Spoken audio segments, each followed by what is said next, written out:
Welcome to PressX. Have you subscribed or have you been subscribed to learn about one of the best games of our time? Glad you're at PressX. We regularly release new videos here. Essays on the most interesting topics, as well as talking about iconic video games. Leave a like. Done. Thumbs up! You didn't forget to leave a like, did you? We make the videos informative and useful, so that...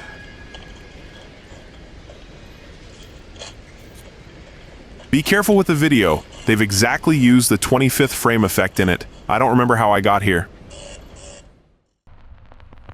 For 20 years now, the second part of Half-Life has been hailed as one of the greatest games of all time.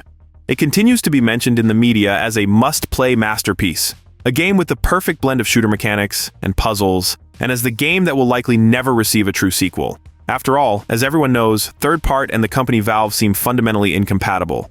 At least, that was the case until recently. Today, we're diving into the world of the legendary Half-Life 2. What groundbreaking innovations did Gabe and his team bring to the gaming industry? What went wrong during the development of the episodes? And finally, is there any hope that Valve will continue this iconic franchise? You're watching PressX. Get comfortable on our cozy train. It's time to step out of stasis.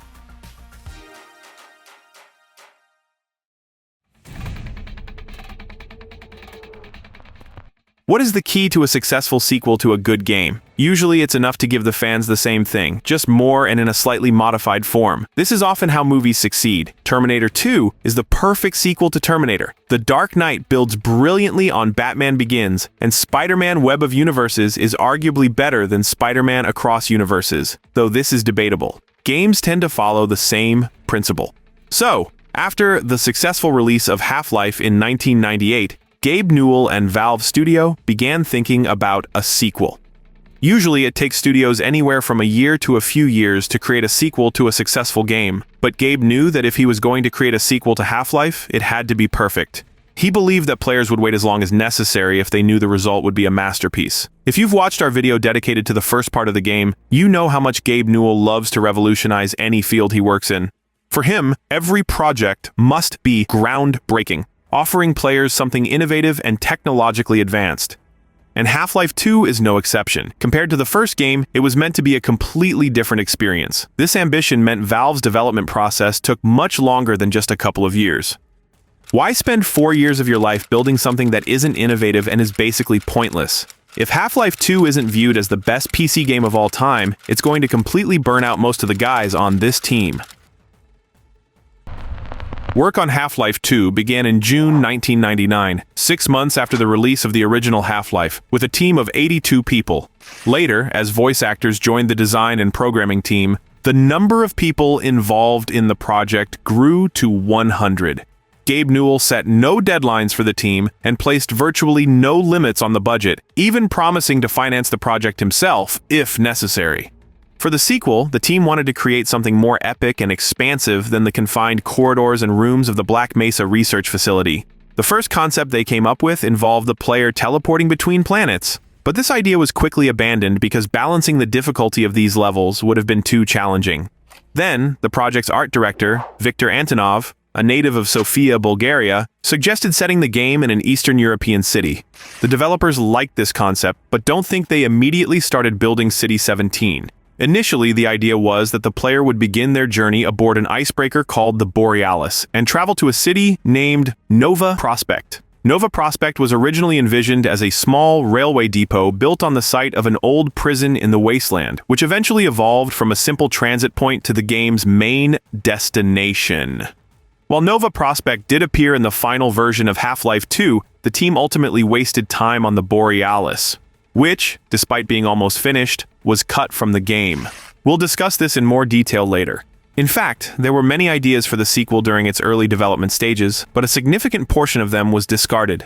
David Hodgson's book Half-Life 2: Raising the Bar, published in November 2004, sheds light on much of the behind-the-scenes decision-making. But let's not get ahead of ourselves. We'll revisit the icebreaker Borealis and other cut content soon. The developers wanted to focus on physics, facial animation, and level design for the game. After the release of the original Half-Life, Valve noticed that players frequently interacted with minor characters and the environment, smashing windows, breaking boxes, flipping switches, and even pestering scientists. For the sequel, The team responded by enhancing character models with greater detail and realistic animations. The character technology gives us a broad emotional palette to draw upon. So you'll really hate your enemies in Half-Life 2, fear for yourself and your friends, and maybe discover a few new feelings. Ensuring a more immersive experience. To achieve this, animator Ken Birdwell even studied the work of psychologist Paul Ekman on the taxonomy of facial expressions, which examines how facial muscles convey emotions. Human faces have 43 muscles, and the characters in Half-Life 2 were designed with 40 of them. One of the most important facial features is the eyes, and the eyes of the characters in Half-Life 2 were groundbreaking, not just for their time, but even by today's standards. They respond dynamically to local lighting conditions, darken as the head turns, and follow the player's movements with astonishing realism. By the end of 1999, Valve began refining its proprietary engine, which was named Source. Because object and character physics in the game needed to reach an unprecedented level, the developers significantly enhanced the artificial intelligence. The Source engine boasted several unique features: a high degree of modifiability, customization flexibility, controllability for artists, industry-leading lip sync and facial expression technologies, and a powerful yet efficient physics system optimized for online gaming. To achieve this, Valve integrated Havoc 2 physics into the engine. Additionally, the Source engine's graphics renderer relied heavily on shaders, an approach similar to the one used by Pixar in creating films like Toy Story and Monsters, Inc. These movies set the benchmark for graphical quality in animation for many years. The water in Half-Life 2 remains highly realistic even today, with objects reflecting and distorting, and ripples and waves forming dynamically from player movement. For this realistic water simulation, the developers applied the Fresnel formulas to account for surface reflectivity. Screenwriter and writer Mark Laidlaw, who had penned the script for the first Half-Life, crafted a rich narrative for the sequel, incorporating family relationships between the characters. According to him, family relationships are a basic dramatic unit everyone understands, but rarely used in games. Thanks to Laidlaw's vision, Half-Life 2 and its subsequent episodes developed a touching storyline centered on Eli Vance and Alex Vance, a father and daughter separated by the ravages of war.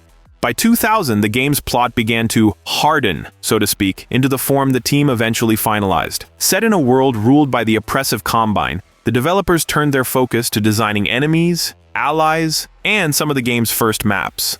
Eli's original laboratory was located in a cave amidst a junkyard, presenting a far darker and grittier atmosphere than the well-equipped hydroelectric power plant lab seen in the final release. Similarly, the Citadel underwent significant changes. Its early design was rounder and less imposing than in the final game. Overall, Half-Life 2 was initially conceived as a much darker game, with imagery showcasing the Combine's grotesque exploitation of the planet. Planned scenes included the Combine draining oceans for minerals and replacing Earth's atmosphere with toxic, murky gases. Though these levels didn't make the final cut, many surfaced in the stolen beta version of the game. More on that later. At that stage, City 17 was envisioned as resembling cities on the American East Coast, with Washington and Chicago serving as inspirations. It featured large skyscrapers and a simple, blocky layout. The concept art, as shown in the book Raising the Bar, depicted City 17 as a gloomy, gothic, and ominous city shrouded in rain, fog, and dust, with its abundance of bricks, metal, and glass. It bore a resemblance to Gotham City from the Batman universe. This dystopian aesthetic aligned well with the early concept of the Combine replacing the air with poisonous gases and draining the oceans. In general, Half-Life 2 originally envisioned a more dystopian, Orwellian universe, though the final product still retained many of these dark, oppressive elements. I ask you, what greater endeavor exists than that of collaboration? Are all the accomplishments of humanity fated to be nothing more than a layer of broken plastic shards, thinly strewn across a fossil bed, sandwiched?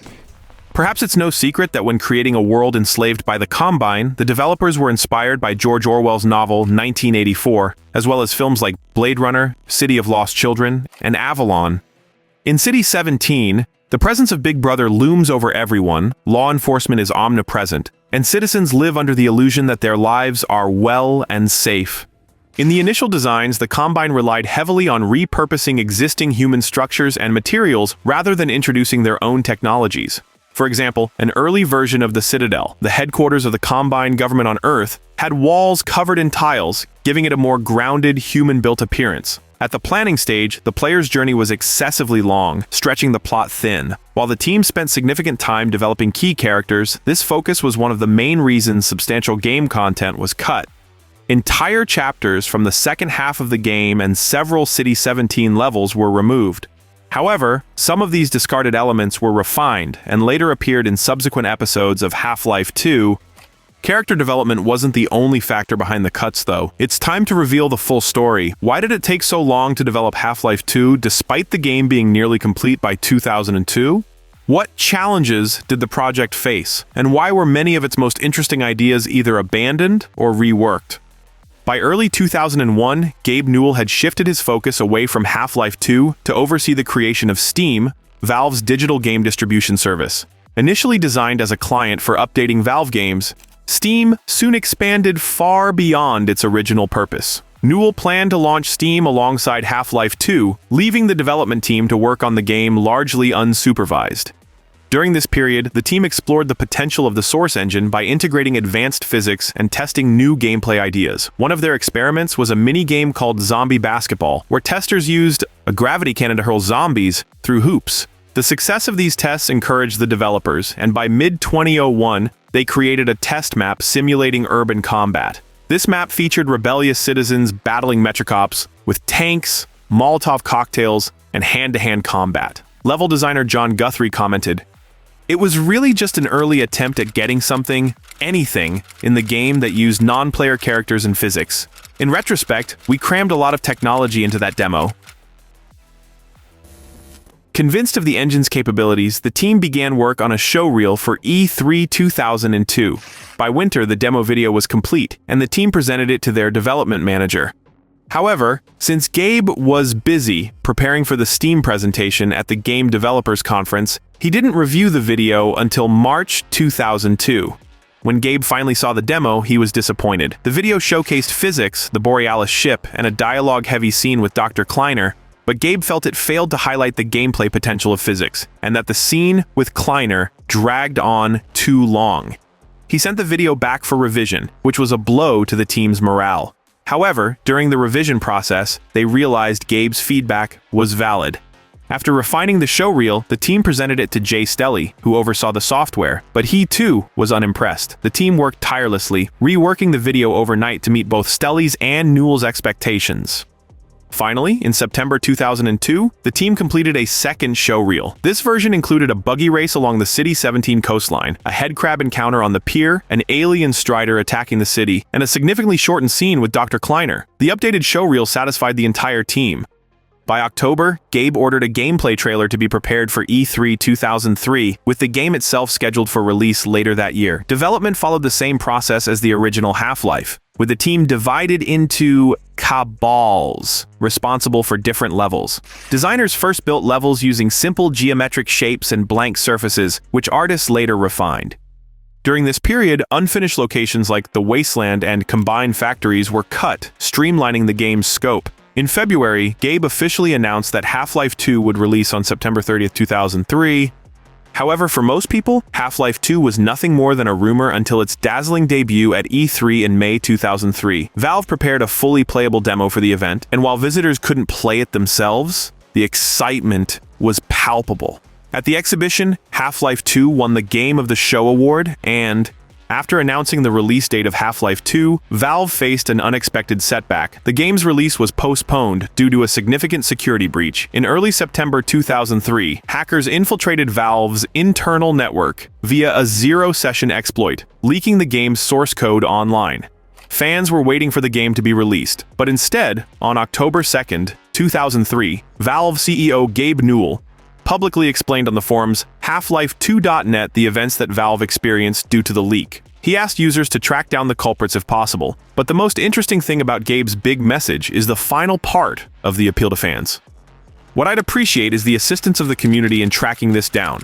I have a special email address for people to send information to, helpvalve@valvesoftware.com. If you have information about the denial of service attacks or the infiltration of our network, please send the details. There are some pretty obvious places to start with the posts and records in IRC, so if you can point us in the right direction, that would be great. We at Valve have always thought of ourselves as being part of a community, And I can't imagine a better group of people to help us take care of these problems than this community. This transparency endeared Valve and Gabe Newell to their fans, further cementing their reputation for openness. The leaked files revealed a near-complete playable build of Half-Life 2, albeit with several issues. Physics and character animations were unpolished, level transitions were unreliable, and the voice acting was incomplete, with many placeholder lines recorded by lead writer Mark Laidlaw himself. Shortly after the leak, Valve brought in professional voice actors to re-record the characters' lines. Among the cast was Merle Dandridge, who voiced Alex Vance and would later gain recognition for her work in the Last of Us franchise. Louis Gossett Jr. lent his voice to the Vortigaunts, while Eli Vance was portrayed by the acclaimed Robert Guillaume. Harry S. Robbins reprised his role as Doctor. Isaac Kleiner and Michelle Forbes voiced Judith Mossman. The most versatile roles went to Michael Shapiro, who voiced both Barney Calhoun and the enigmatic G-Man, delivering performances that remain iconic to this day. That's why I must now extract from you some small repayment owed for your own survival. In June 2004, Valve announced in a press release that the FBI had identified suspects involved in the source code leak. Among them was Axel Gembe, a German hacker using the pseudonym Ago. Interestingly, Gembe had emailed Gabe Newell directly, expressing admiration for Valve's work and apologizing for his actions. Using this contact, Valve devised a plan. They invited Gembe to the US under the pretense of a job offer as a security auditor. The FBI intended to arrest him upon arrival. However, the German government intervened, arresting Gembe on their soil. In November 2006, Gembe faced a German court not only for the Half-Life 2 leak, but also for creating Agabot, a Trojan horse used for data theft. Due to his difficult upbringing and efforts to reform, the court sentenced him to 2 years of probation. I wonder what the Valve company thinks about it anyway. Meanwhile, Valve continued developing the game. Even before the leak, the team had begun reimagining Half-Life 2's visual style. The earlier American East Coast-inspired skyscrapers were replaced with architecture reminiscent of the 1930s, 1940s, and 1970s Eastern Europe.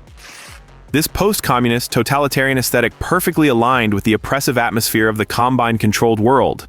In the final release, old, light-colored, low-rise buildings replaced the darker tones of earlier designs. Only Ravenholm retained the grim, Gothic style of the game's original concept.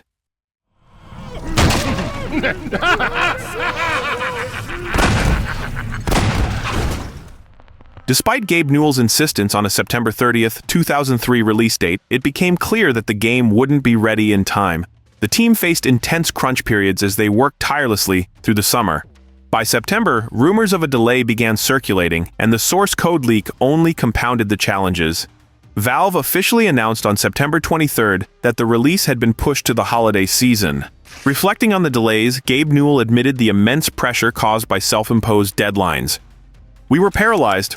We knew we weren't going to make the date we promised, and that was going to be a huge fiasco and really embarrassing. But we didn't have a new date to give people either." Here's the revised version of your text with changes marked in bold for clarity and improved flow. The manager hesitated about whether to announce a postponement of the release without a new date. After all, this could give the impression that the game might never be released, potentially scaring away most of the fans. Fortunately, the fans of Half-Life are not so skeptical, and the most patient ones, according to rumors, are still waiting for the release of the third part, which Valve seems to be developing after all. Gabe and the company had to navigate the situation using the methods and resources available to them. The promotional campaign was supposed to start on the previously set game release date. Meanwhile, their partner, the video card manufacturer ATI Technologies, organized the presentation of Half-Life 2 on Alcatraz Island. But there was no actual game yet, and it was impossible to cancel the event due to contractual obligations. So, at the presentation, Gabe Newell personally narrated gameplay scenes from Half-Life 2, demonstrating the capabilities of the source engine before departing without answering questions. As you can guess, the game was not released either before the Christmas holidays nor after the New Year. Instead, Valve employees returned to the office to face protracted rework, stressful working conditions, and the uncertainty of whether the game, which cost the company $1 million per month to develop, would ever be finished. To be fair, development soon picked up speed, and noticeable progress was made. The team produced about 3 hours of gameplay per month. By March, the developers assembled the first version of the project, which could be played from start to finish. Production then paused for a week, allowing every team member to play through the game. Nevertheless, some changes were made. Borealis was cut out, the jet ski was replaced with a hovercraft, and the beloved gravity gun for manipulating physics was introduced. The team as a whole liked this version of the game. Later in an interview, Gabe said, "The fact that you could go from one end of the game to the other was a really big thing for us. Then we knew it just had to get better, but it was all there." The team now only needed to refine what they had already created. The game was entirely in their hands. After months of bug fixing and testing, Half-Life 2 was finally finished. On October 13th, 2004, Valve sent the release version of the game to Vivendi, which handled distribution through its subsidiary, Sierra Entertainment. The next day, Gabe Newell officially announced the completion of the game's development by breaking a piñata in the form of a scanner to celebrate. Of course, after such a long and exhausting development, the whole team wanted to smash something, to vent their emotions. And thanks to the wonderful Source engine and its incredible physics, players could enjoy the same catharsis in Half-Life 2 itself. To voice actor, in the ad manner, smiling. By the way, what was the plot of the second part of the series? What adventures awaited the player and the invincible scientist Gordon Freeman this time? Let's dive into the story of the iconic Half-Life 2.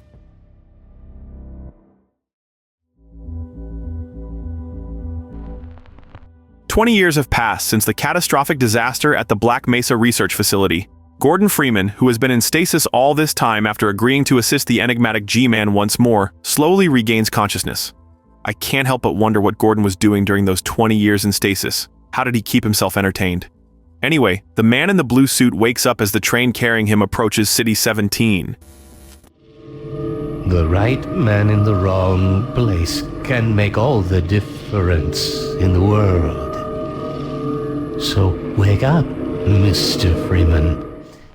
The train is already arriving. It seems a bit late for the conductor to be waking passengers, I thought. But then I noticed that Gordon had been sleeping standing up. Apparently, he was already packed and just dozed off while waiting for his stop. Interestingly, one of the other passengers remarks that he never saw Gordon board the train. As the carriage doors open, the hero steps onto the station platform. He and the other arrivals are greeted by Wallace Breen, not in person, but through a pre-recorded message broadcast on TV screens. After Earth's conquest by the Combine, Breen became the interim administrator of Earth, operating from the Combine's headquarters in the towering citadel of City 17. Gordon also receives a warm welcome from a city scanner, a flying drone that rudely snaps a photo of him. It doesn't take long for Gordon to realize that City 17 is no paradise. Earth has been enslaved by the mysterious alien organization known as the Combine. Listening to snippets of conversations, reading graffiti, and observing his surroundings, Gordon pieces together the grim story of Earth's past 20 years. After the Resonance Cascade and Black Mesa's destruction, Gordon killed Nihilanth, the alien ruler. This event triggered chaotic portal storms worldwide, which the Combine exploited to invade Earth. Humanity's resistance lasted only 7 hours, a brief but devastating conflict now referred to as the 7-Hour War. During this time, Wallace Breen, once the administrator of Black Mesa, offered to negotiate with the Combine on humanity's behalf. Critics accused Breen of betraying Earth out of self-interest, while supporters argued that he prevented a greater loss of life. Regardless of his motives, Breen emerged as the Combine's chosen puppet, assuming the title of Interim Administrator. According to old newspaper clippings from Black Mesa East, Breen soon solidified his power as Earth's ruler, answering only to the Combine's enigmatic advisors, grotesque creatures resembling giant maggots. Why the Combine sought to conquer Earth remains unclear. Some surviving Black Mesa scientists speculate it was due to teleportation technology developed both at Black Mesa and by their rivals, Aperture Science. While the Combine could teleport between dimensions, they coveted Earth's intra-world teleportation technology. Once in control, the Combine began stripping Earth of its resources and reshaping its dominant species. They activated a suppression field that rendered humanity infertile, rounded up humans for experiments, erased their memories, and converted many into Combine soldiers or civil protection officers.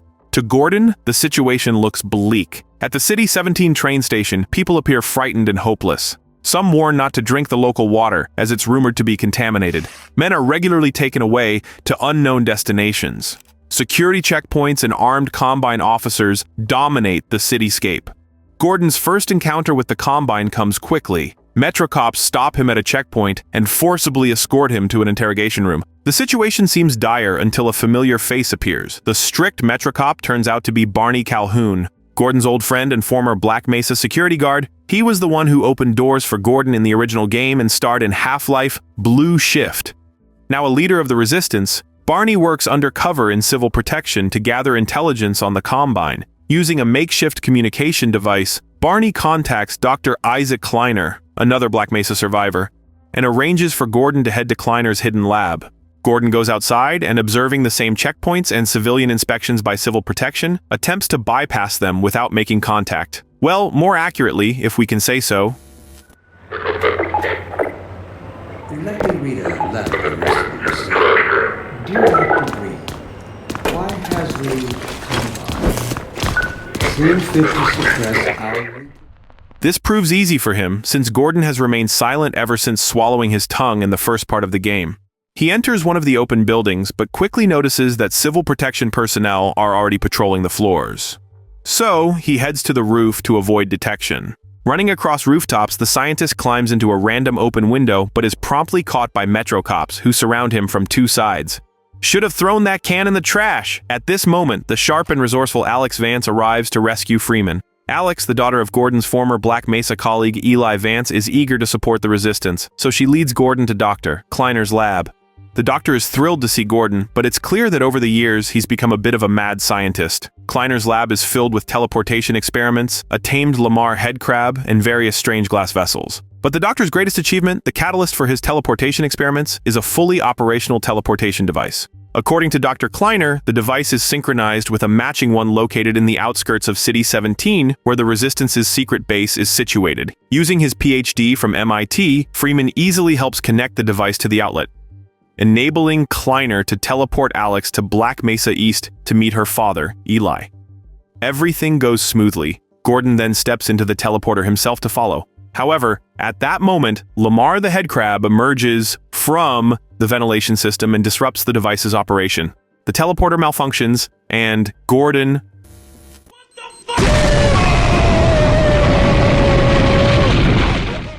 Okay. Gordon starts being flung chaotically from place to place.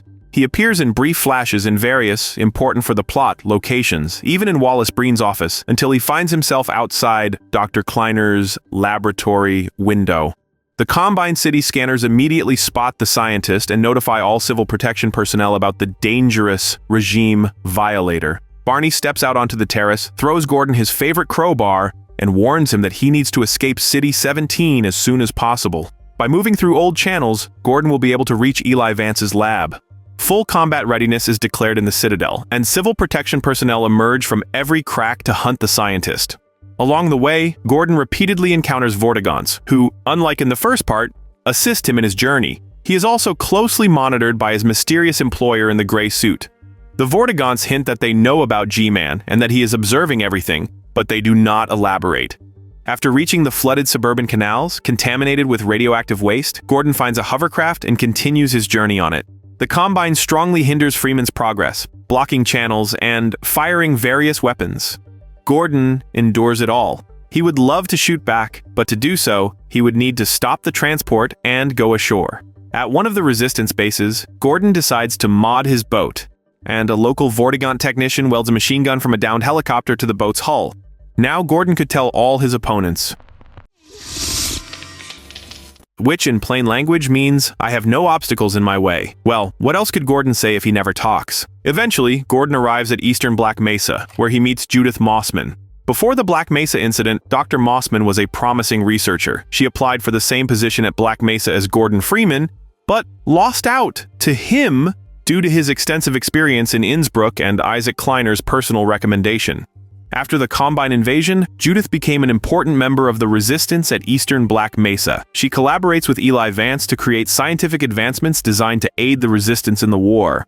But it's not as simple as it seems. After all, Judith didn't get what she wanted back then, so it's better to be cautious with her.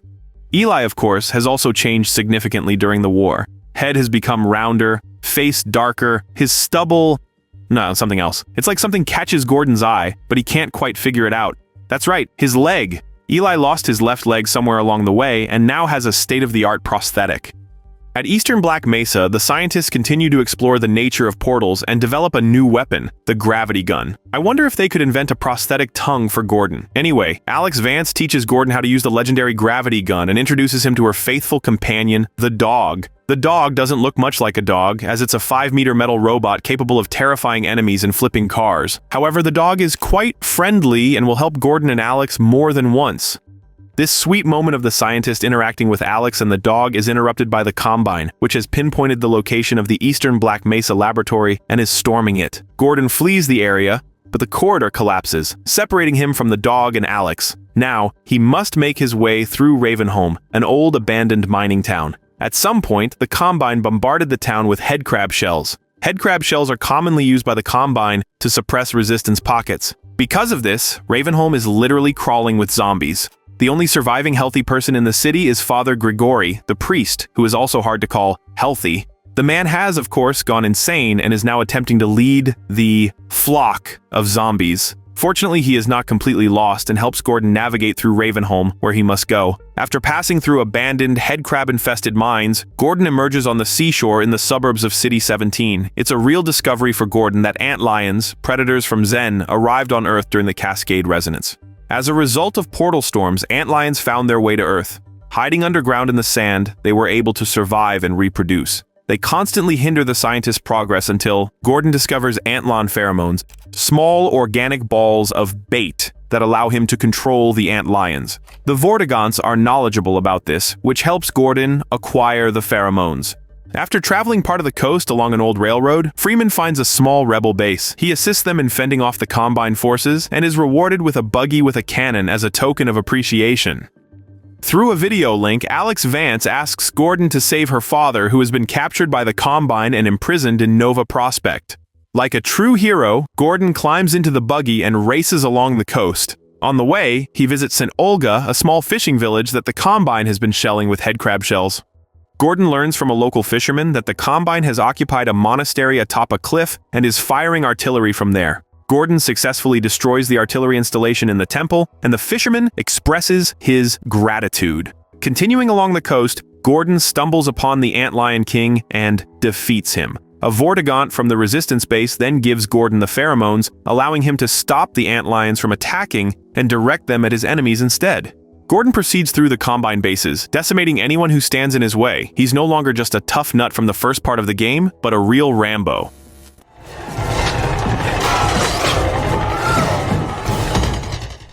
After reaching the prison in Nova Prospect, Gordon disregards the threats from Wallace Breen, which he hears over the radio from the local guards, and moves deeper into the complex. Inside, Gordon meets Alex, and together they find Eli. He asks his daughter and Gordon to leave him behind and escape through the Combine portal.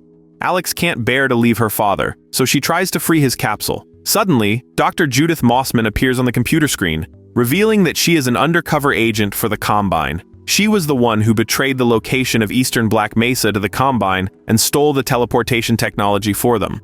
Mossman deceives Gordon and Alex, teleporting Eli to the Citadel. Alex attempts to follow Judith, but as soon as they manage to activate the teleporter and begin the transfer, Combine soldiers burst in and destroy it. As a result, the characters end up in Isaac Kleiner's laboratory. For them, the teleportation takes only a second, but in reality they arrive a week later. The reason is that due to the interference of the Combine soldiers, the heroes were caught in a temporal anomaly. During that week, the world underwent significant changes. An uprising broke out in City 17, and a full-scale rebellion erupted. Half of City 17 has been destroyed, and the militia army, led by Barney Calhoun, is breaking through to the city center. As Gordon moves forward, Alex is captured, and now he must rescue his fighting companion. Together with Barney, Gordon storms the Overwatch Nexus, the main building of City 17, which is the command center of the Combine garrison, the second most important building in the Combine. Together, they disable the alien installation on the building's roof, allowing Gordon to reach the Citadel. To break through the defenses and enter the Citadel, the dog comes to Gordon's aid. Together with the dog, Barney opens the door for Gordon and tells him to say hello to Wallace Breen. Hello to my little friend. Gordon observes the large transportation lines and decides to use one of the capsules for transport. However, instead, he ends up in the confiscation field where all his weapons are destroyed, except for the gravity gun, which absorbs the energy from the field and incapacitates him. Now, the gravity gun becomes an even more powerful weapon. glowing blue as it interacts with both objects and living creatures. As Freeman wanders through the Citadel's corridors, Wallace Breen contacts him via video link, accusing him of betrayal. Who would even talk, right? Gordon reaches the main elevator, which takes him to the Citadel's top floor to Breen's office. But instead of fighting the enemy, the scientist is captured by soldiers and imprisoned alongside Eli and Alex. Breen tries to convince Eli to join his side, but he refuses. The villain then attempts to persuade Gordon to do the same. However, Eli and Alex interfere, prompting Breen to teleport them to the Combine world while attempting to speak with Gordon alone. At this point, Judith Mossman unexpectedly intervenes. Despite being a double agent, Mossman sides with the Resistance, freeing everyone. Breen escapes and attempts to teleport to the Combine dimension, but Gordon manages to destroy the portal installation, which causes the reactor to fail, triggering a powerful explosion. It seems like everyone should die, but suddenly time halts, and G-Man appears in the void. Is it really that time again? It seems as if you only just arrived. You've done a great deal in a small time span. You've done so well, in fact, that I've received some interesting offers for your services. Ordinarily, I wouldn't contemplate them, but these are extraordinary times. G-Man congratulates Gordon on a job well done and sends him back into stasis, leaving in his usual mysterious manner. This is where the plot of Half-Life 2 ends. But Gordon Freeman's adventures and our story do not stop here. Looking at the plot of Half-Life 2, it may seem like a typical first-person shooter, but is it really? How did the developers manage to surprise players beyond the plot? How did they utilize the strengths of their new engine? It's time to dive into the gameplay to uncover the mechanics and secrets of Half-Life 2.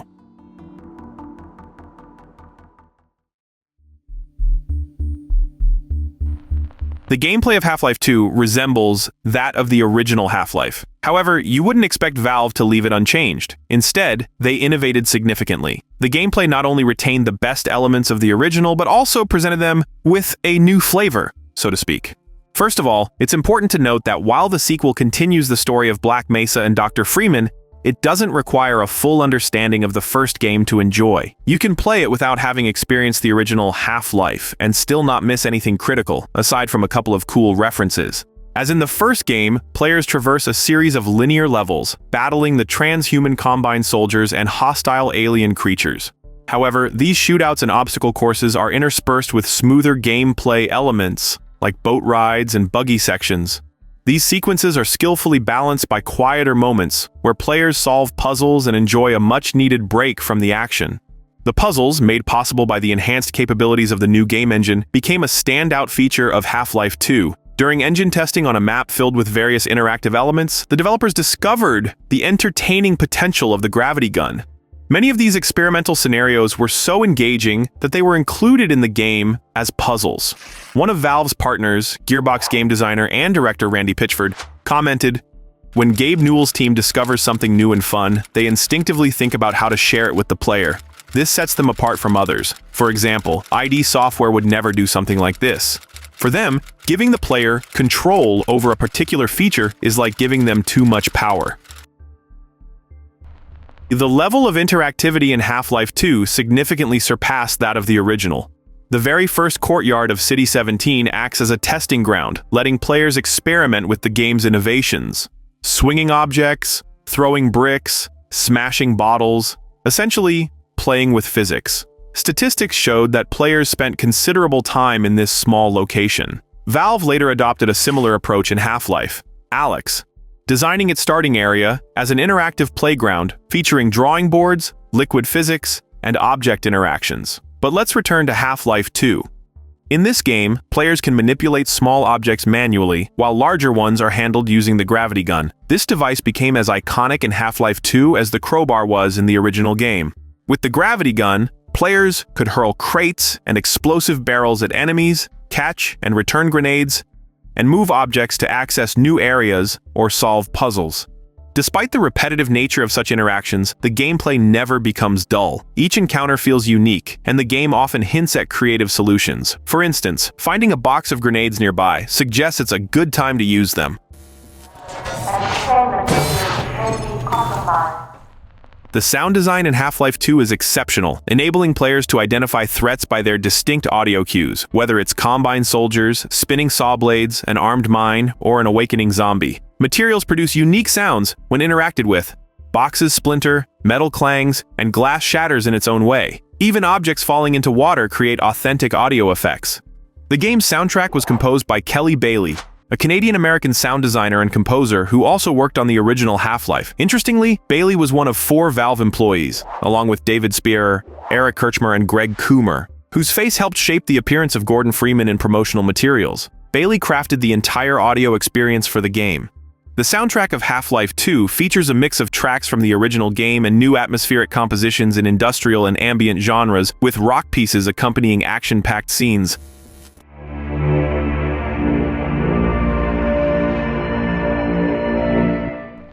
The music effectively heightens tension and evokes a sense of unease and inevitability. This auditory experience further enhances the game's immersion. Half-Life 2 elevates the first game's immersive qualities to new heights.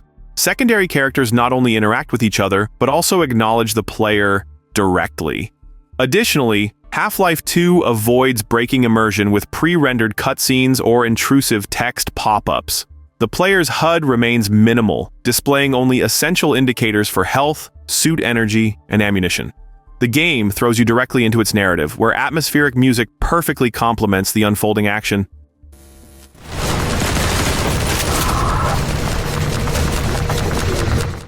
You just can't help but love this game. The Strider attack in the center of City 17 is an incredibly epic and climactic moment. In general, with its mass shootings in the latter half of the game, Half-Life 2 evokes comparisons to Doom Eternal long before Doom itself became eternal.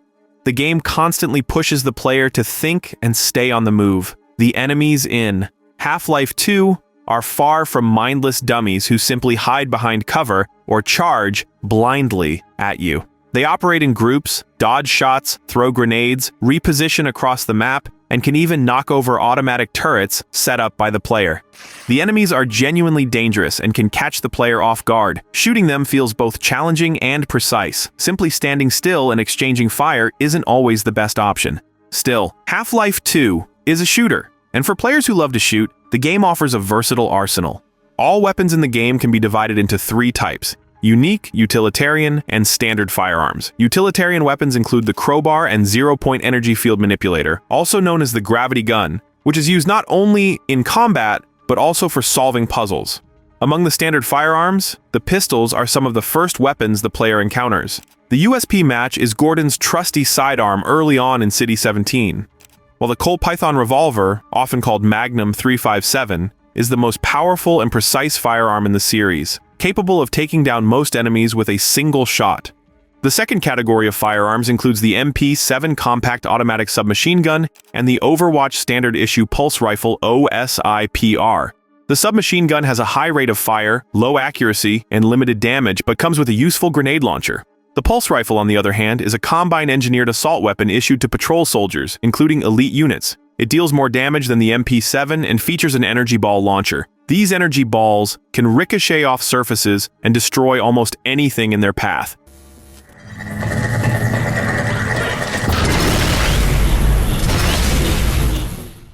Yes, these energy balls become especially lethal when, in the game's final act, Gordon uses them with the gravity gun. Another notable firearm is the Italian-made Franchi Spaz 12 pump-action shotgun. While it has poor accuracy, a long reload time, and a slow rate of fire, it is devastating in close quarters. It's particularly effective against zombies and antlions. The game also includes formidable long-range weapons, a laser-guided rocket launcher, and a resistance crossbow. The rocket launcher is highly effective against aircraft, helicopters, striders, and armored vehicles. Using its laser guidance system, players can redirect missiles mid-flight to avoid being intercepted. The crossbow, equipped with an optical scope, acts as the game's sniper weapon. The Combine does not use such weapons, because crossbow ammunition is very rare, and crossbows themselves are even rarer. Players can also use MK3A2 grenades, standard-issue explosive devices that detonate a few seconds after being thrown. These are ideal for dealing with groups of enemies, gunners, or the Combine's automated turrets. Speaking of turrets, let's discuss some of the more unique weapons in Half-Life 2. The portable Combine turret is a stationary autonomous weapon designed to suppress enemy forces. Lightweight and easy to carry, these turrets can be deployed by Gordon to defend specific areas. Once activated, the turret scans the surroundings and enters standby mode until an enemy is detected. Upon spotting a target, it triggers an alarm and opens fire until the threat is neutralized or leaves its field of view.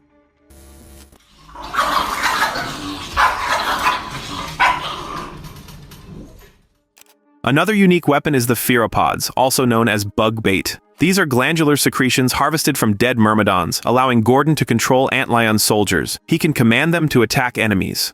Initially, the developers considered having pheropods deplete over time, requiring players to harvest more from defeated myrmidons. Later, they considered a regeneration mechanic, but in the final version, the pheropods are unlimited. The game also features proximity mines, commonly referred to as hoppers. These mines bounce upon activation, earning their name. When an enemy approaches, the mine's light turns red and it emits a warning chirp. If the enemy gets too close, the mine leaps into the air and explodes on contact. Hoppers can also be picked up with the gravity gun and used as improvised explosives against enemies. In addition, the Combine uses stationary machine guns against Gordon and the Resistance. These weapons, essentially mounted versions of the pulse rifle, are often installed behind protective shields that cover the lower body of the operator. They are highly effective with infinite ammo but remain fixed in position, making them vulnerable to grenades. A similar stationary weapon is mounted on Gordon's boat, courtesy of the Vortigaunts. Finally, the game's most inventive weapons are the traps of Ravenholm, ingenious contraptions devised by Father Grigori to combat zombies. These include gas cylinders that allow you to block the passage with fire, an electric fence, although in practice the fence is a threat only to Freeman, a suspended car that can be lowered onto the zombie's head using a lever, and of course these memorable devices.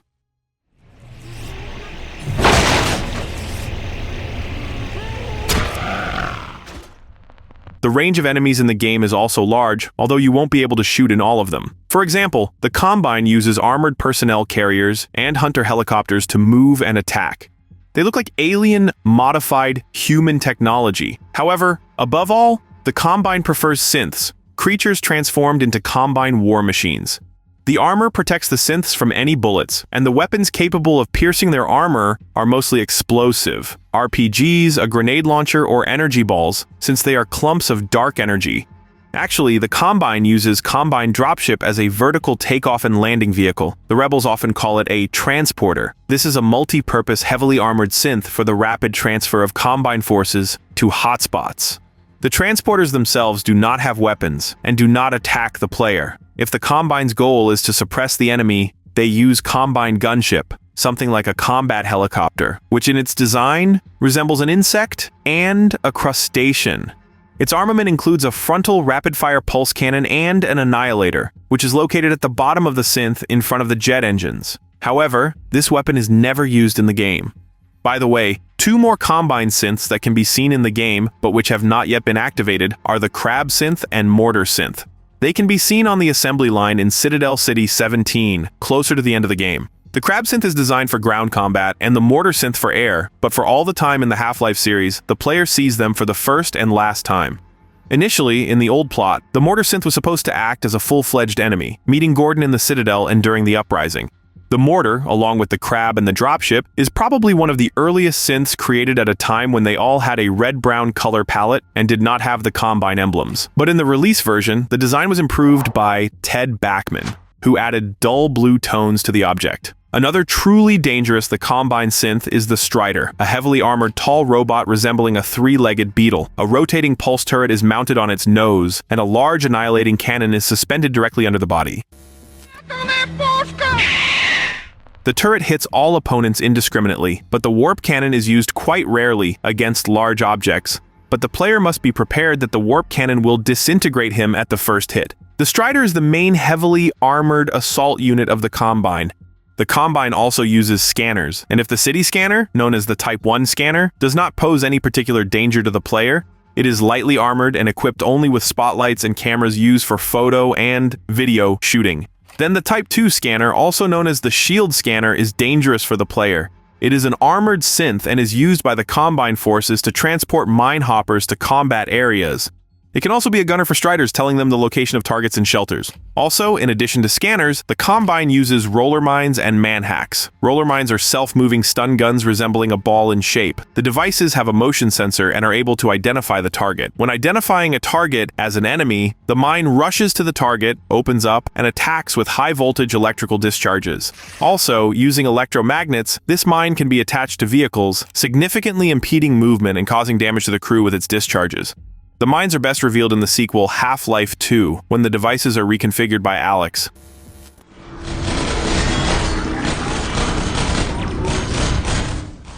Unfortunately, the manhack cannot be reconfigured, but Gordon can fend it off with a simple crowbar. The Combine calls manhack the Viscerator, and the rebels just call it hack. All because of the purpose of this small robot. The Combine uses them to scan and sweep the territory. Due to 3 sharp rotating blades, the hack accelerates and attacks the enemy. Most often, they are found in groups of 2 or more in hard-to-reach places, such as ventilation shafts. In short, the Combine loves and knows how to fight. By the way, the Combine itself in the game is represented by civil protection, something like the local police, slightly better armed soldiers of the Combine Patrol, and more protected elite soldiers of the Combine Patrol. They are the most dangerous transhuman combat units of the Combine. They are most easily distinguished by their white uniforms, reminiscent of the Imperial stormtroopers from a certain space franchise.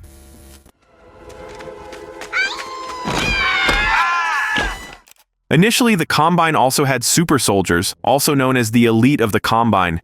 They looked like a small bipedal strider with human proportions, and were mostly found in the Citadel. The super soldier is the forerunner of the more humanoid elite soldier of the Combine. Probably that is why this synth was cut from Half-Life 2.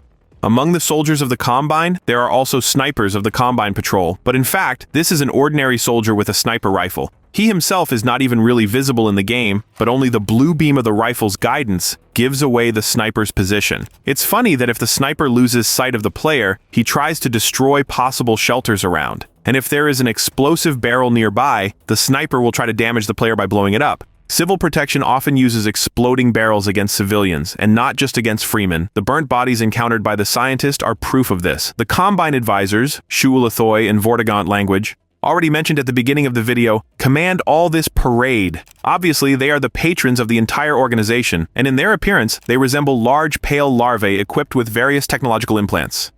Advisors do not have any distinguishing features among themselves. They lack visible eyes or, for example, ears. Instead, all of them have a special cybernetic eyepiece on their face and a kind of suit resembling a shell that covers the entire body, except for the head. They also wear metal collars with unknown golden symbols and possess mechanical limbs capable of grabbing objects or creatures. In addition, they have a long linguistic appendage, which they can use to pierce their prey and lick, that is, get information. However, the most dangerous aspect of an encounter with an advisor is its destructive mental and psychic abilities. Physically, the creature is quite unprotected and weak. Even a dog can handle it, though no one said the dog couldn't be mechanical.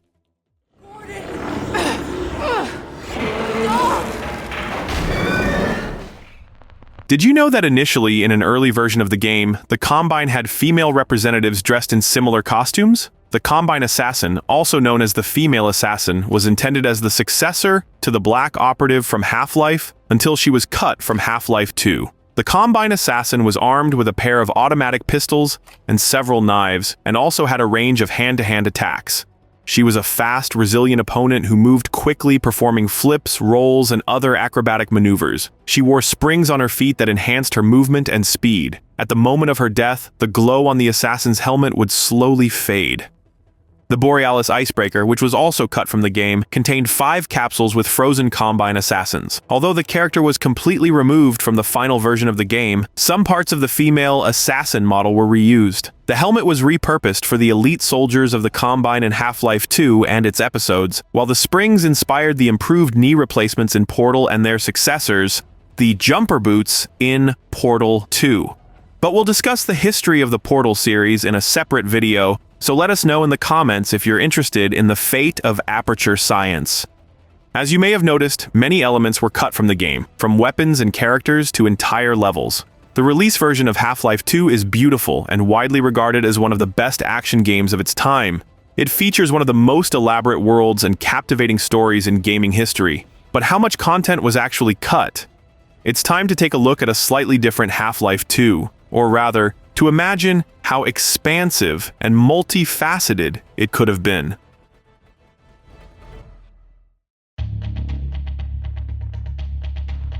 To be fair, it's worth saying that not everything discussed in this part of video was cut from the game. Some elements were redesigned, while others remained as they were in the early version of the game.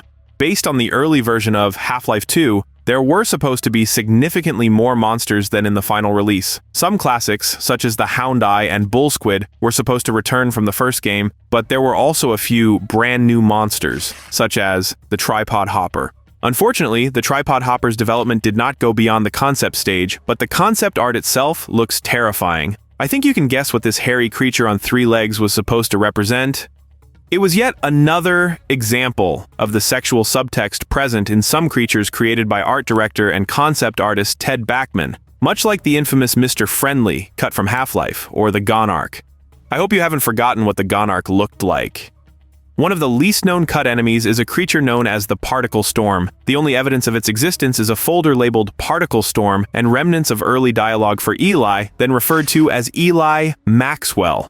In the original story, Eli believed that particle storms were intelligent, and even lost his leg because of one of them. Apparently, this monster would suddenly appear, cause massive destruction, and then disappear. And yes, you heard that right. Eli Maxwell is the same Eli Vance we know today. Initially, however, he was nothing more than a close friend of Alex Vance. A gray-bearded old man with glasses, a cap, an apron, and a walking stick due to his missing leg. Meanwhile, Alex's father was conceived as Captain Vance, one of the last surviving military leaders on Earth. Captain Vance was envisioned as the leader of the Combine recruits, secretly working undercover for the Resistance. Over time, Eli Maxwell and Captain Vance were merged into a single character. To avoid losing the already created face of Captain Vance, it was repurposed as a generic citizen model, and thus, Eli Maxwell became Eli Vance. Thanks for everything you've done, for Alex, for all of us. I couldn't be prouder if you were my own son. Initially, the player could carry only a limited number of weapons. It made sense. Where would Gordon hide all his guns, including a grav gun and an RPG? This question has always intrigued me, even in the GTA series. The player could also throw away weapons at any time by pressing a special key. By the time of the leak, this feature seems to have been removed, as the G key tied to a function called Drop Primary no longer worked. One of the very first weapons in the game was the AR-1, aka the familiar AK-47, and the MP-5K, also known as SMG-1. Surprisingly, both weapons were eliminated in the final version of the game.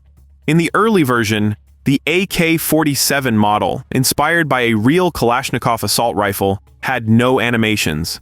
However, players could switch between single shots, 3 or 5 round bursts, or fully automatic mode. The MP-5K was the earliest version of the submachine gun in the game, but it was eventually replaced by the MP-7, and the MP-5K was cut. During the earliest attempts to create gameplay with improved physics, Half-Life 2 featured a weapon called the Brickbat. This test weapon allowed the player to pick up certain objects from the ground and use them. At that time, only 4 objects could be picked up: stones, cremator heads, head crabs, and beer bottles. Over time, the Brickbat was replaced by the Fizz Gun, the predecessor of the iconic Gravity Gun, which was even showcased at E3 in 2003. Visually, the Fizz Gun differed only slightly from the Gravity Gun, but its mechanics were more complex. By pressing the left mouse button, a ray would attach to the targeted object. Using the interaction key and the mouse wheel, the player could rotate, zoom in, or move the object in various directions. The right mouse button released a spherical gel that could stick to surfaces, allowing players to fuse 2 movable objects together. Despite its intriguing functionality, the Fizz Gun was plagued by bugs and instability, which led to its redesign into the iconic Gravity Gun.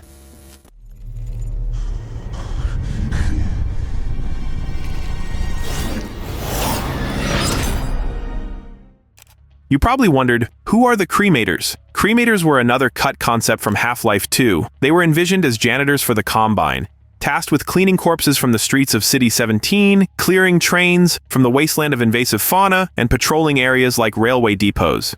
These creatures barely breathed, disintegrating bodies with a plasma cannon called an immolator, which emitted a green ray that destroyed organic matter. The immolator, like the Cremators, was cut from the game. Furthermore, the developers initially planned an entire factory for the production of cremators. This so-called children's factory involved children under the supervision of civil protection personnel preparing cremator heads. Players could view the factory from the street but were unable to enter. The concept is undeniably eerie. Originally, Half-Life 2 was envisioned as a completely different game. When the developers decided to remove the cremators and introduce the suppression field into the plot, the presence of children and their factory became irrelevant. The Combine had other factories, such as the piston plant, but these two were cut when the developers shortened the game's route to Kleiner's lab. A few ideas involving Combine factories made it into the release version or Half-Life, Alyx. For example, in the Citadel, players can see stalkers repairing various devices. Stalkers in Half-Life 2 are quite different from the stalkers of the Chernobyl exclusion zone we're familiar with. Зараз час такий. Час можливостей. Here, stalkers represent a grotesque result of the Combine's extreme biotechnological experiments, which radically alter humans both mentally and physically. The Combine transforms people into stalkers using a horrific process. Scientists remove higher brain functions and conduct unsettling experiments with lobotomized victims. Their humanity is slowly stripped away as they become mere tools of the Combine.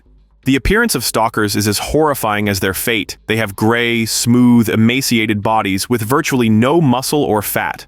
Their genitals, ears, and noses are removed, and both forearms and lower legs are amputated, replaced with metal prosthetics designed to relieve stress on their bodies. The only remnant of their former lives is a stem-like structure used to secure them during transport in capsules.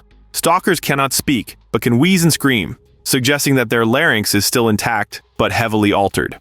By the way, according to Barney during a conversation with Dr. Kleiner, Gordon almost ended up on the same grim path upon arriving in City 17. We can assume Barney saved Freeman from becoming a stalker.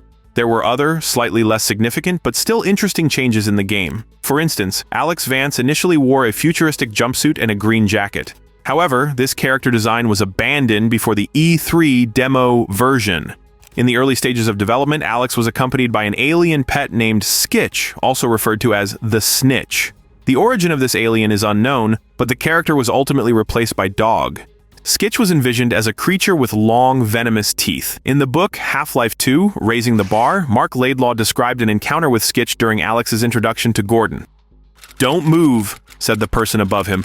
"One bite and you'll be dead by your next breath." This concept was developed during the first year of development when the dog was still a rough sketch. At that time, Gordon met Alex and her alien pet at a location called the Air Exchange, AirX. According to the scenario, Gordon's train crashed in a depot near the Air Exchange, where the Combine used toxic, cloudy gases to replace breathable air. There, Gordon encountered Alex, her alien pet, and was soon attacked by Combine super soldiers and striders. Later, Gordon met Captain Vance and his recruits, leading to a massive battle. The Air Exchange was meant to play a pivotal role in the story. Its destruction was symbolic of the uprising against the Combine. Another notable change involved the carnivorous leech, also known as the hagworm, a small aquatic creature resembling a worm. You might not even have known they existed, but they do. During the Cascade Resonance, these leeches were teleported to Earth, where they infested most of the planet's water bodies, decimating marine life. In Half-Life, leeches were not particularly dangerous to Gordon. However, in the second game, they became far more aggressive, swarming in large numbers and attacking like piranhas. If Gordon swam too far from shore, they would kill him within seconds. Developers used the leeches as a gameplay mechanic to limit exploration and guide the player to the correct path. It's also worth mentioning that the St. Olga mission was added after the game's full release in October 2005 to showcase the new HDR update. The location was originally taken from Half-Life 2 and then reintroduced as the free tech demo Half-Life 2: Lost Coast, distributed via Steam. The name Saint Olga was chosen deliberately, referencing the first Christian ruler of Kievan Rus, the patroness of widows and new converts. According to art director Viktor Antonov, the Orthodox style was deliberately chosen for the monastery because such buildings are colorful, constructed from varied materials, and irregularly illuminated by sunlight. This contrast emphasizes the extremes of darkness and light. This design highlighted the stark opposition between traditional human architecture and the soulless, futuristic technology of the Combine. Wait a minute now, aren't you? You are. You're that scientist chap, Friedman, Fishman, am I right? The location of St. Olga draws inspiration from several real-world sites and works of art. The monastery and its setting resemble the Meteora monasteries in Greece, particularly the Holy Trinity Monastery, featured in the 1981 James Bond film For Your Eyes Only. The rock formations resemble the Italian town of Manarola. while the church frescoes were inspired by famous murals in the Hagia Sophia in Istanbul, St. Sophia Cathedral in Kiev, and St. Panteleimon Monastery in Greece. The most significant change to the plot of Half-Life 2 involves the icebreaker Borealis, also known as Hyperborea. This location was intended to occupy an entire chapter, and its plot evolved twice during development. In Mark Laidlaw's original script, the game began with Gordon boarding the Borealis as it traveled to City 17 from the Arctic. In later versions, the Borealis was stranded and became part of the story between two chapters, Air Exchange and Kraken Base. In this iteration, Gordon would meet the ship's engineer, Odell, and its captain, Johansson. The crew primarily consisted of students. At some point, the Combine would attack the ship, deploying a synth-parasitic creature called Sactic. This dog-sized creature resembled an oversized antlion and posed a significant threat to the crew. But by what? By this. The antlion. The Sactics were conceptualized as creations of a militant alien race, envisioned as precursors to the Combine. These aliens weaponized living organisms, as at the time, Valve had not yet finalized the antagonist's design, or even their name, which ultimately became the Combine. Sactics were deployed en masse in capsule shells to weaken enemy forces ahead of a primary attack. The creatures were designed to seek out organic hosts, feeding on them and preparing the next generation of Sactics. Their attacks were gruesome. Multiple creatures would latch onto a victim, drain their blood, and leave them lifeless. This grim fate was meant to explain the demise of half the Borealis crew. The ship's surviving engineer, Odell, was to recount to Gordon how he noticed the Sactics' inability to endure cold. In a desperate bid to stop them, Odell shut down the Borealis' generator, encasing the entire ship in ice. While the freezing temperatures killed the creatures, the majority of the crew had already perished. As we now know, this entire location and its associated characters were cut from the game. All that remained were the capsule shells, which were repurposed in the final version of Half-Life 2 to deliver headcrab parasites instead. However, Valve didn't completely abandon the idea of the Borealis. The ship was reintroduced into Half-Life canon in Episode 2, where it was teased as part of the broader storyline. Developers had planned to add the icebreaker into Episode 3, or even Half-Life 3, but the sequel's development stalled, leaving the fate of the ship unresolved to this day. Interestingly, the Borealis drew inspiration from real-life USCGC research icebreakers like the Polar Sea, Polar Star, sister ships, and the newer and larger Healy. During the game's development, one of these US Coast Guard icebreakers docked in Seattle, providing the Valve team with a unique research opportunity.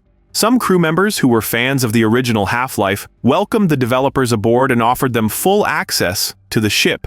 This visit significantly influenced the Borealis' design and concept.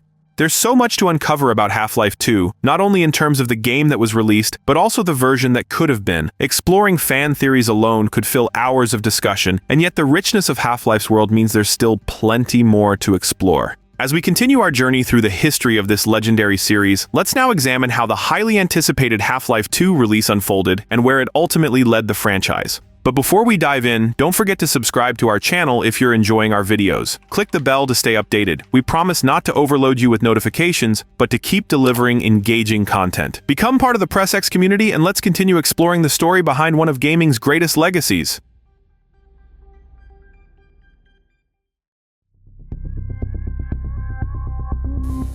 A huge fan base of users eagerly awaited the release of Half-Life 2. In addition to the fans of the first installment, Valve managed to generate even more excitement for their upcoming project. This was fueled by the official announcement of the sequel, a grand presentation at E3, and an unexpected leak of an almost finished version of the game. However, they didn't just want to release a game that had been in development for too long, they wanted to make waves on the internet. To achieve this, Gabe Newell actively developed the Steam platform, aiming to release it alongside Half-Life 2. On August 26, 2004, before the official release of the game, Valve allowed Steam users to download 1 GB of Half-Life 2 files in encrypted format. These files became playable on the release day, as users could unlock them immediately after purchasing the game, a revolutionary concept in 2004. Today, such features are commonplace, but in the context of 2004, it was groundbreaking. Valve launched the Steam store at a time when most US households had dial-up internet access, a much slower, modem-based connection. Despite this limitation, gamers were thrilled. Steam simplified the process of downloading and configuring games, streamlined bug fixes and updates, and encouraged the creation of communities. It also enabled the distribution and sale of mods, or new versions of Valve games within its network. Considering that about half of Valve's employees had started at the company by creating mods, providing users with tools to make and share mods was a strategic move. Users felt recognized, and Valve gained a built-in talent discovery platform. As a result, within the first year, approximately 25% of all copies of Half-Life 2 were purchased through the Steam content delivery service, totaling between 750,000 and 1 million copies. Physical retail sales, on the other hand, were handled by Vivendi Universal Games through its subsidiary Sierra Entertainment. However, Valve faced legal challenges with these partners leading up to the release. On September 20th, 2004, GameSpot reported that Vivendi Universal Games had filed a lawsuit against Valve over the distribution of Half-Life 2 in internet cafes via Steam. Internet cafes were pivotal to the Asian gaming market, where access to personal computers and the internet was far less common than in the US. According to Vivendi, their distribution contract with Valve included internet cafe rights, meaning only Vivendi could distribute Half-Life 2 in those venues, not Valve through Steam. On November 29, 2004, Judge Thomas S. Zilli of the U.S. Federal District Court in Seattle ruled that Vivendi and its affiliates had no right to distribute Valve games through internet cafes or profit from them under the terms of their publishing agreement. Furthermore, the judge ruled in Valve's favor on a motion that allowed the company to recover damages for any copyright infringements. The legal battle continued for months, but on April 29, 2005, Valve and Vivendi reached a settlement. Under the agreement, Vivendi ceased distributing all retail versions of Valve games by August 31, 2005, and notified their licensed distributors and internet cafes that only Valve could now authorize licenses. Soon after, Valve regained full licensing rights and partnered with Electronic Arts for the retail distribution of its games, including the Xbox version of Half-Life 2. EA Games. Challenge everything. Half-Life 2 was released on November 16, 2004, both online via Steam and in traditional physical formats, CD and DVD, in several editions. On Steam, there were 3 game sets: the basic Bronze Edition, which included Half-Life 2 and Counter-Strike Source; the Silver Edition, which added Half-Life, Source, and Day of Defeat Source, updated versions of Half-Life and the Day of Defeat mod; and the Gold Collector's Edition, which included additional perks such as a baseball cap, a strategy guide, and a separate CD with the Half-Life 2 soundtrack. Retail copies were also released in 2 versions, Standard and Collector's Edition. The Collector's Edition included unique items like a t-shirt and a strategy guide, distinct from the Steam-exclusive Gold Edition. Importantly, every version, whether downloaded from Steam or purchased physically, required Steam to be installed and active, significantly boosting the platform's user base. Valve also collaborated with ATI Technologies, now AMD, for the promotion of Half-Life 2. In December 2004, a demo version of the game, featuring 2 chapters, Point Insertion and We Don't Go to Ravenholm, became available on ATI's website. In September 2005, Electronic Arts released a special physical Game of the Year edition of Half-Life 2. This edition included Half-Life: Source in addition to the original content. Shortly after, on November 15, 2005, Electronic Arts released an Xbox port of the game. While reviews for the port were positive, critics noted the absence of multiplayer mode and frame rate issues, which resulted in lower ratings compared to the PC version. Ladies and gentlemen, our second nominee for Game of the Year, Half-Life 2.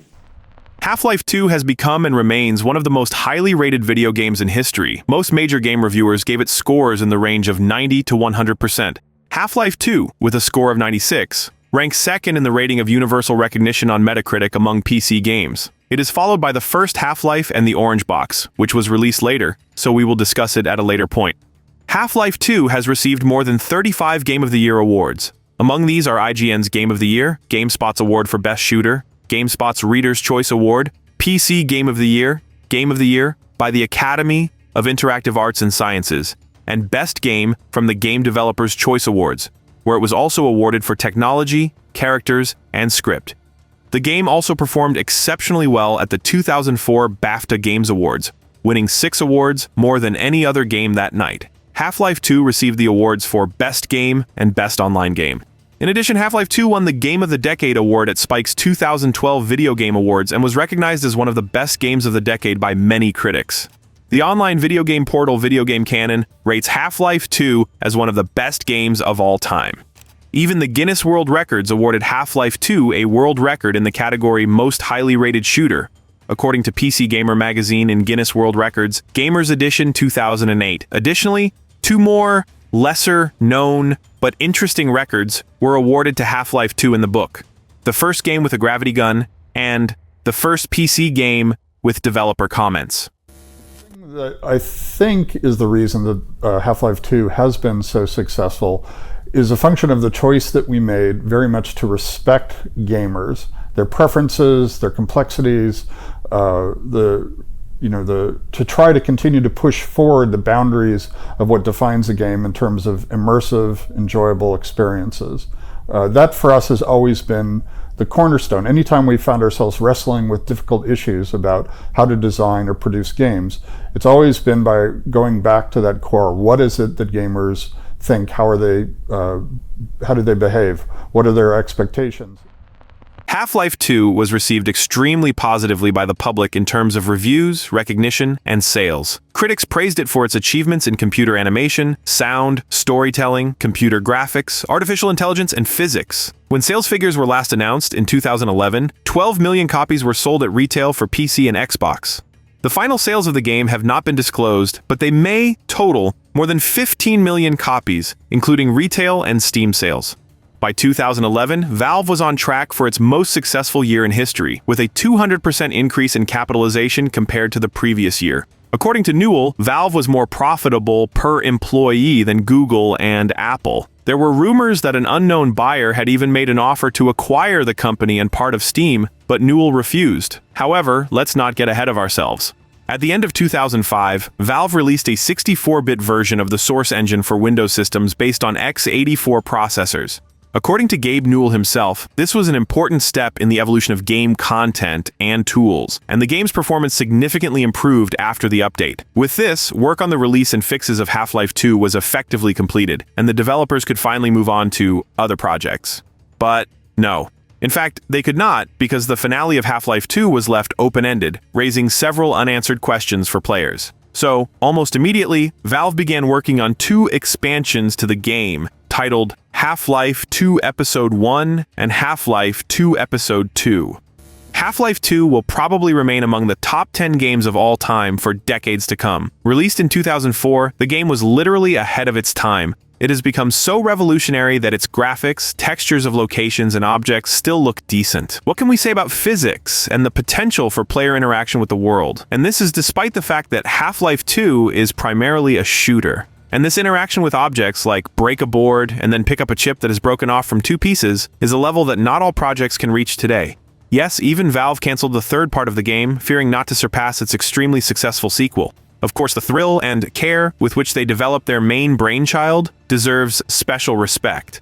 But did Gabe Newell really cancel Half-Life 3? Is it true that initially there should have been more episodes? And how did the unexpected Half-Life Alyx cancel out the finale of one of the episodes? We will tell everyone about this in the next video dedicated to the ups and downs of the legendary Half-Life game series. That's all for today. Thank you for watching this video to the end. You can thank its authors with a like and subscribe to the channel. We also recommend you to watch our other video that you haven't seen yet, or just follow the link that just appeared on your screen.